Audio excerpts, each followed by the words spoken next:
Bonsoir, M. Després. Bonsoir. Pierre-Carl Péladeau a dit hier que c'est parce que Letco Brosseau veut une offre plus élevée qu'il se retire du dossier. Quelles sont les intentions de Letco Brosseau avec Transat?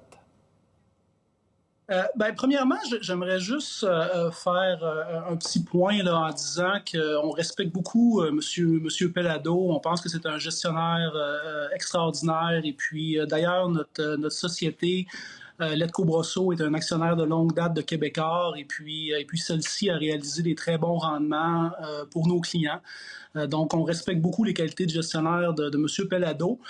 Mais ayant dit ça, on pense que c'est bon que les gens réalisent là, que l'offre que M. Péladeau a déposée là, de 5 $ par action n'est pas la même que nous avions acceptée à l'époque de la part d'Air Canada. Qui était aussi à 5 $. Oui, mais il y avait une différence importante et cette différence-là était que les actions étaient... nous recevions des actions d'Air Canada.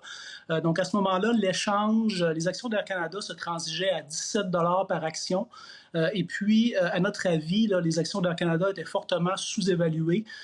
Donc, à titre indicatif, aujourd'hui, les actions d'Air Canada se transigent à 25 $, ce qui ferait une offre équivalente là, en actions Transat aujourd'hui d'environ 7,50 $. Et nous pouvons continuer de participer au processus de création de valeur de Donc, l'offre de M. Péladeau, pour vous, à ce point-ci, n'est pas assez élevée?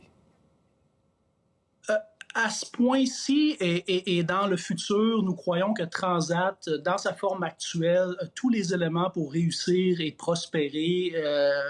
Donc, c'est notre position. On pense que les liquidités de Transat sont adéquates et on pense que dans les prochains mois, alors que la majorité de la population va recevoir le vaccin, les frontières vont réouvrir. On pense que le segment loisir des voyages là, devrait voir un rebond fort important qui va fortement bénéficier de Transat et ultimement, on pense que le prix de l'action devrait aussi en bénéficier. Donc, quand vous dites dans le futur, c'est que M. Péladeau n'a même pas à travailler une proposition, elle est déjà refusée d'avance? Écoutez, on est toujours ouvert à écouter toutes les propositions. Là, bien évidemment, là, c'est notre devoir de fiduciaire envers nos clients. Mais notre message, c'est que dans sa forme actuelle, la société Transat a tout ce qu'il faut pour réussir et prospérer comme un leader mondial du tourisme avec un siège social au Québec. Et puis, encore une fois, l'offre qui a été présentée par M. Péladeau n'était pas supérieure à celle qui nous avait été présentée par Air Canada là, il y a quelques mois. Je vous fais entendre ce que M. Péladeau a dit hier à l'émission. M. Letco a décidé, lui, de considérer que l'offre à 5 $ était pas intéressante. Alors, je l'invite à peut-être à en faire l'acquisition de l'entreprise et la diriger lui-même. M. Letco, qui est Peter Letco, qui est propriétaire de votre firme, là, Letco Brosseau, il invite, M. Péladeau invite M. Letco à devenir l'actionnaire majoritaire. Est-ce que c'est l'intention de Letco Brosseau de devenir éventuellement l'actionnaire majoritaire de Transat?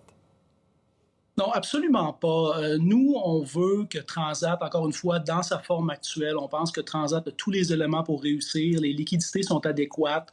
On supporte l'équipe de gestion en place et on n'a aucune intention de privatiser Transat. Là. Encore une fois, dans sa forme actuelle, avec les liquidités, avec le rebond, le fort rebond anticipé du trafic aérien, on pense que le prix des actions de Transat est très attrayant à ces niveaux-ci et c'est ce qui explique notre intention de conserver nos actions. Est-ce que vous souhaitez négocier, espérer une autre offre de votre côté, une autre proposition qui pourrait tomber pour Transat?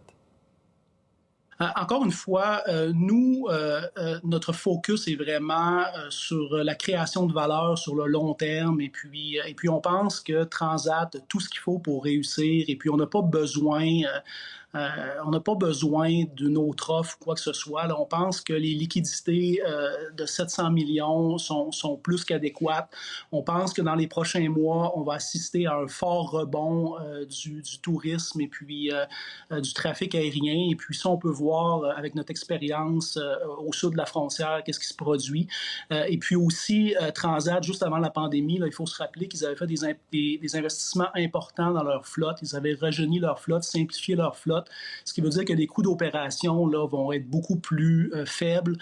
Donc, nous, on est très confiants là, dans les perspectives futures de Transat dans sa forme actuelle. C'est une première de Letco Brosso à notre émission. On est très content de vous avoir reçu, M. Després, en espérant vous recevoir sur d'autres dossiers, parce que vous êtes quand même un actionnaire et un acteur de l'investissement au Québec important. Vous investissez dans plusieurs secteurs. Absolument. Donc, on est une société de placement là, d'investissement qui a été fondée en 1987 et puis on est très présent sur la scène québécoise, canadienne. On est aussi des investisseurs au niveau mondial et puis on est reconnu pour une perspective, prendre une vue très long terme et puis se concentrer sur les fondamentaux et essayer d'éviter le bruit le plus possible. C'est bon. Bien, au plaisir de vous reparler. Merci, M. Després.